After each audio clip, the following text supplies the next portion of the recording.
With the mysterious Maker missing, his henchmen now run amok, and now the hidden nation of Wakanda finds themselves directly in their crosshairs. What'll happen next? Well, let's hop into the pages of Ultimate Black Panther issue number 1. A brand new start to a brand new comic in a brand new universe, courtesy of Bryan Hill. What'll happen next? Well, let's jump on in together and find out. So then, as we join the story, we're in West Africa. A mining village ends up coming under attack by heavily armed soldiers sporting futuristic weapons and armor. These guys just so happen to be led by Lord Ra and Lord Khonshu, two characters you'll remember if you read Ultimate Invasion. Basically, they were part of the Maker's little cabal controlling this brand new Ultimate Universe from the shadows. Now the Maker is gone, though, and his former fellows are starting to strike out on their own to try and build their own power base. The village massacre is actually overseen from the shadows by a couple of soldiers from Wakanda. Apparently, when the Maker disappeared Wakanda, the once mysterious and hidden city got a lot less hidden. These two soldiers fear actually getting involved and stopping the horrors occurring right now before they can eventually get word back to their king. And who is exactly the king of Wakanda right now? Well, it's still actually T'Challa. That much hasn't changed, but what has changed, though, is T'Challa has himself a queen in the form of Okoye. Yes, no longer just the head of the Dora Milaje, it seems that she's actually gotten the big job now, and even though these two are married, it's made abundantly clear by the fact that they're sleeping in two separate beds that their relationship is a lot more political and a lot less physical, but we'll circle back to this one in a minute, I promise. T'Challa is being haunted by horrifying dreams that he just can't make sense of, and to try and get some advice, he decides to go all the way to his father T'Chaka, who is still very much alive and well in this brand new Ultimate Universe, because like I said, Wakanda hasn't really gotten involved in the outside world much, meaning that a lot of the big watershed moments from the main 616 universe just haven't happened. Another thing you might notice about this version of T'Challa is that the weight of the crown is kind of crushing his spirit right now. He hasn't gotten to get out in the world, hasn't gotten to be a hero, and because of that, he's starting to get a little resentful of his job as king. He clearly wants to make modern sweeping reforms, but at every turn he feels like he's getting pushed back against. Case in point, his father says that if nightmares are his problem, then he should probably get his fortune read by the Voodoo Khan. Who are they? Well, they're a bunch of magical spiritual types who claim to be able to divine one's fate. T'Challa thinks it's all crap and just another one of the old superstitions he wishes he could change about his country. But unfortunately, he doesn't really have a lot of options right now, and he decides to take a meeting with the Voodoo Khan's leader, who actually has some rather interesting insight for the young king. The Voodoo Khan claim that Wakanda is at a crossroads right now, and that they have more enemies than ever, not just outside the nation, but within it too. And just maybe these dreams are coded messages from the gods themselves that T'Challa better get ready for what's coming, and quickly. Now, when King T'Challa gets back to his day job, he hears from those two soldiers about the massacre that took place over in West Africa. And they naturally think once the king hears about this, obviously he's going to go out of his way to marshal the troops and do something about it, but T'Challa actually surprises them both, saying that they need to sit back, take their time, do recon, they can't go rushing into a war until they know absolutely every angle of the problem. Again, isn't this interesting? We see a T'Challa who never became a hero, who had to become a king and a politician, and because of that now weighs every decision that he makes, even when people are actively being hurt. T'Challa's sister Shuri and Master at Arms doesn't like any of this at all. If she had it her way, they would swoop right on in and try and fight the good fight, her being the younger and therefore more idealistic sibling. It's here too that Queen Okoye actually ends up stepping in and backing up Black Panther's play, saying that it's the right thing to do. Proving that while Okoye and T'Challa aren't really romantically linked in this universe, she does respect him as a leader and is more than willing to put in her 2 cents when she feels strongly enough. She respects Shuri too, knowing that she wants to do the right thing and that her heart is in the right place, but if she doesn't look before she leaps, she might end up dragging all of Wakanda into a conflict she can't win. Strangely still, Shuri actually does end up finding an ally in the form of Abeni, a brand new character and acting captain of the Dora Milaje. Abeni also seems to have little faith in T'Challa's style of governance right now, and also agrees with Shuri that if Wakanda is to survive and thrive, they're going to need to go and meet the rest of the world before it's too late. Now, it's after that we see Ra and Khonshu commit another attack, this time on a seaside village, only this time around, though, a mysterious masked individual actually steps on in to defend the locals. This guy dresses like a Black Panther, but almost certainly is not one. Also, hey, I didn't clock it before, but those futuristic soldier guys, their helmets have big white circles on them, almost like moons, wouldn't you agree? The masked man fights only with a simple hatchet, however, when he throws it, it ends up striking with the power of lightning. Is this guy some sort of metahuman, you might be wondering? wondering? Well, the answer is actually a lot more compelling. The Masked Man reveals himself to be this universe's Killmonger. He says that he has come to liberate this village and that they should know that it was not the men in the secret cities, not their regular politicians who saved them, but him and his mysterious partner, a woman made of pure lightning going by the codename Wind Rider. Now, if Wind Rider sounds familiar to you, it absolutely should, because it was a codename used by an alternate version of Storm, implying that this lady is actually the Ultimate Universe's answer to Aurora Monroe. Now, back in Wakanda, King T'Challa oversees that year's celebration of life. Oh, like a Wookiee Life Day? Everything seems to be going fine until a suicide bomber calls out for Khonshu before detonating herself. T'Challa would have been caught in the blast if his father T'Chaka didn't push him out of the way at the last minute, in doing so seemingly sacrificing himself.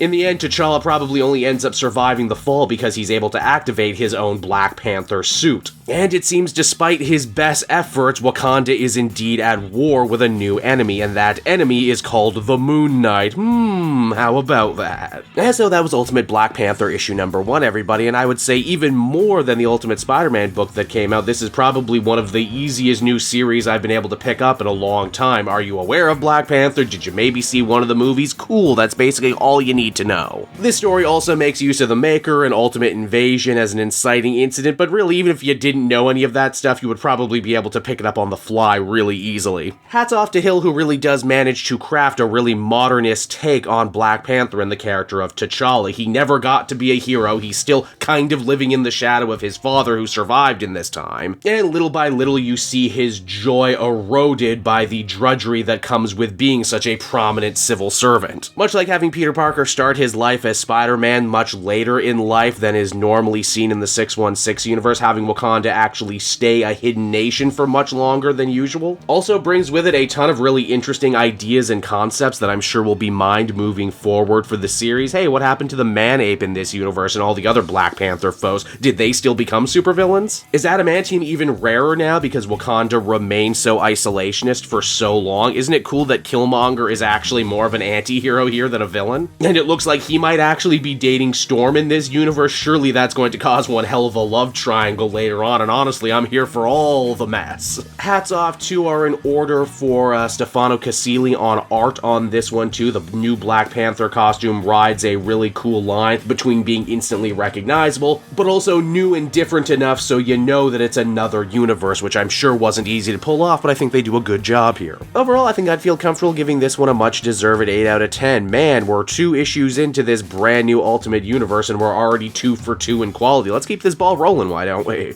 Hey there everyone, it's your pal Cape Joel again, and if you're seeing my face right now, that means you watched to the end of the video, and I'll always be grateful for that. Retention helps in this crazy YouTube game, and so does becoming a patron. If you head on down to the description, you can find a link to my Patreon page. Recently just redid all the tiers, a lot of cool stuff offering up there, exclusive commentaries, exclusive polls, behind the scenes concept art for Capes and Quest. That's the brand new D&D show I've started soon. Never been a better time to become a patron. You can become a patron for as little as $1 a month and help the channel grow and, help me continue to deliver content like what you just saw. So I want to thank you all, and I will see you again next time. Bye-bye.